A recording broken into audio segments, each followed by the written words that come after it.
জুবিন গাৰ্গৰ পুনৰ জন্ম হ'ল ছিংগাপুৰৰ এখন ভিতৰুৱা গাঁৱত এটা দৰিদ্ৰ পৰিয়ালত আৰু জন্ম হৈয়ে শিশুটিয়ে গুণগুণালে ঠুকাঠুকিকৈ মায়াবিনী গীতটো হয় শব্দ মুখত নুফুটিলেও সেই কণমানিটোৱে গুণগুণাইছে সুৰটো মায়াবিনী গতিকে সকলো ৰাইজে এতিয়া আশা কৰিছে জুবিন গাৰ্গৰ পুনৰ জন্ম হ'ল আৰু সেই ভিডিঅ' ক্লিপটো মই আপোনালোকক খন্তেক পিছতে লগাই দিম যিটো ভিডিঅ' ক্লিপত আছে সেই কণমানিটোৱে মায়াবিনী গীতটো ঠুকাঠুকিকৈ আচলতে গাইছে জন্ম হৈয়ে গাইছে এনেধৰণৰ এটা খবৰ ভাইৰেল হৈ পৰিছে আৰু ভিডিঅ'টো আপোনালোকে চালে আপোনালোক আচৰিত হৈ যাব যে এটি কণমানিয়ে এনেকৈনো জুবিনৰ মায়াবিনী গীতটো গাব পাৰেনে হয় মুখত শব্দবোৰ নুফুটিলেও মায়াবিনী গীতৰ সুৰৰ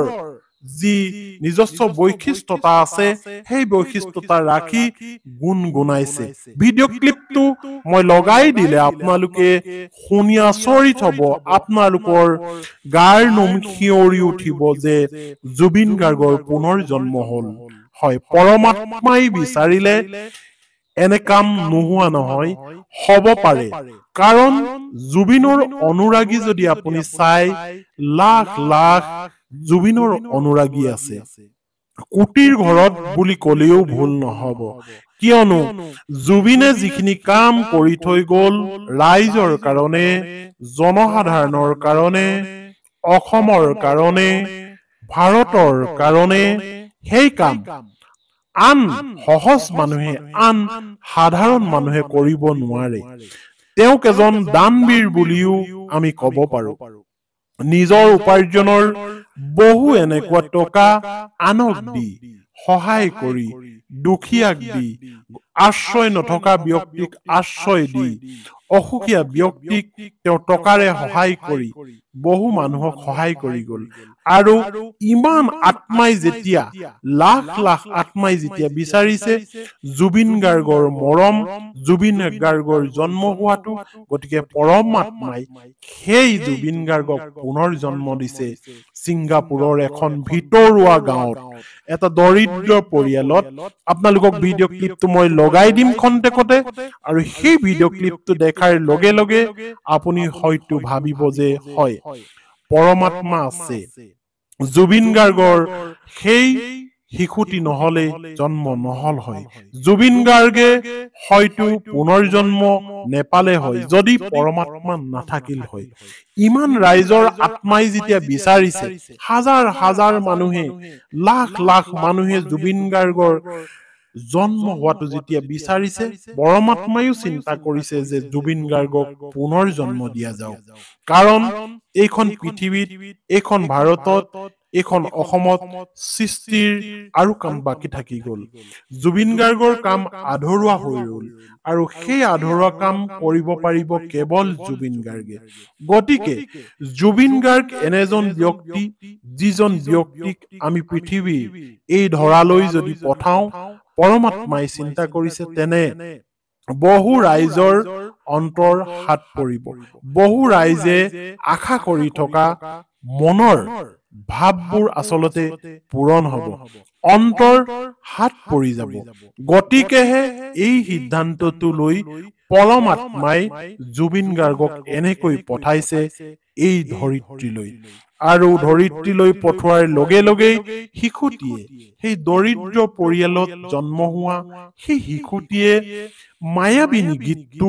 গুণগুণাইছে খন্তেক পিছতে মই লগাই দিম আপোনালোকে ধৈৰ্য ধৰক কিন্তু এই শিশুটিৰ চকুকেইটালৈ আপুনি চাওক কিমান উজ্জ্বল কিমান প্ৰখৰ কিমান উজ্জ্বলতা থাকিলে আচলতে ইমান প্ৰতিভাৰ সন্ধান পোৱা যায় এই কথা বহু লোকে কয় যাৰ চকু উজ্জ্বল যাৰ চকু তীক্ষ্ণ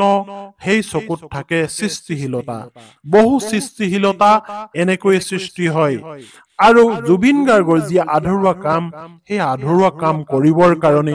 জুবিন গাৰ্গে বৰ্তমান সময়ত জন্ম লাভ কৰিছে আৰু আপোনালোকক ভিডিঅ'টো মই দেখামেই এতিয়া দেখুৱাৰ লগে লগে আপোনালোকৰ হয়তো চকু পানীৰে বাট নেদেখা হৈ যাব এটো কাৰণে কাৰণ আপুনি মনে বিচৰা ব্যক্তিজনৰ পুনৰ জন্ম হৈছে আপুনি মনে বিচৰা ব্যক্তিজনক এই পৃথিৱীত পুনৰ বিচাৰি পাইছে এনেকুৱা ধৰণৰ কথা এতিয়া ভাইৰেল হৈ পৰিছে ছচিয়েল মিডিয়াত কাৰণ জুবিন গাৰ্গৰ ৰৈ ৰৈ বিনালে যিখন ছবি আছিল সেই ছবিখনৰ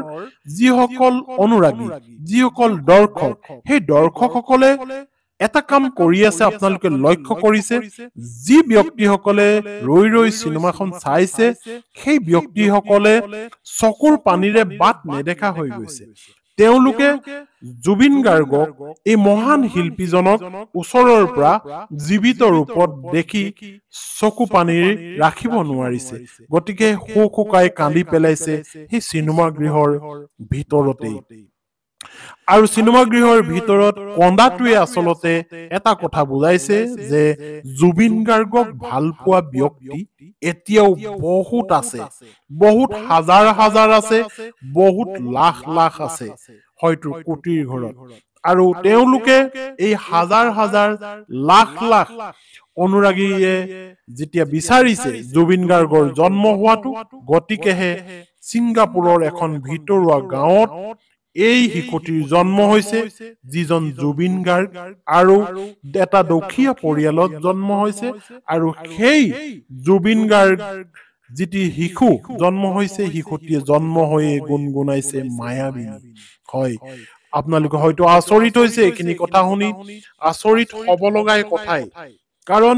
এনে ঘটনা আচলতে খুব কমেই সংঘটিত হয় মানুহে কয় যে পুনৰ্জন্ম হয় মানুহ কিন্তু কেতিয়া পুনৰ্জন্ম হয় এজন মানুহ কিমান নিষ্পাপী হলে পুনৰ জন্ম গ্ৰহণ কৰে নহলে মানুহ ৰূপেৰে মানুহ জন্ম নহয় অন্য জীৱ-জন্তু বা তেনেকুৱা ধৰণৰ কষ্ট পাবলগীয়া জীৱ-জন্তু হিচাপেহে জন্ম হয় গতিকে জুবিন গাৰ্গৰ পুনৰ জন্ম যে হৈছে প্ৰকৃততে জুবিন গাৰ্গ এজনে এনেকুৱা পুৰুষ আছিল যিজনে সৃষ্টি কৰিছিল আৰু কোনো অন্যায় কৰা নাছিল মানুহক গতিকে তেখেতৰ পুনৰ জন্ম হৈছে বুলি এই খবৰ আহিছে আপোনালোকে এটা নিউজ পাইছিল আজি কিছুদিনৰ আগত যে ছিংগাপুৰৰ এখন ভিতৰুৱা গাঁৱত এটা দৰিদ্ৰ পৰিয়ালত জুবিন গাৰ্গৰ জন্ম হ'ব 2026 এপ্ৰিল মাহত এনেকৈ আপোনালোকে নিউজটো পাইছিল আচলতে এই নিউজটো এজন জ্যোতিষীয়ে এনেকৈ কৈছিল আৰু সকলো ৰাইজে এতিয়া এই কথাটোকে বিচাৰি আছে যে জুবিন গাৰ্গৰ জন্ম কেতিয়াকৈ হ'ব পুনৰ জন্ম কেতিয়াকৈ হ'ব যিটো আপোনালোকক খবৰ মই প্ৰথম অংশতে দিলো এয়া সম্পূৰ্ণ এটা কাল্পনিক কাহিনী আৰু এই কাল্পনিক কাহিনীটোৱে অসমৰ ৰাইজে আৰু জুবিনৰ অনুৰাগীয়ে বিচাৰি আছে যে জুবিন গাৰ্গ কেতিয়াকৈ পুনৰ জন্ম পাব আমাৰ অসমলৈ কেতিয়াকৈ আহিব লাগিলে বিশ্বৰ যিকোনো কোণতেই হওক কিন্তু অসমক জানো পাহৰিব পাৰিব জুবিন গাৰ্গে তেওঁ আহিব আমাৰ ওচৰলৈ আমাৰ ইয়াত আৰু সৃষ্টিৰাজি কৰিব গতিকে জুবিনৰ পুনৰ জন্ম বিচাৰিছে অন্তৰৰ পৰা অসমৰ জনসাধাৰণে জুবিন অনুৰাগীয়ে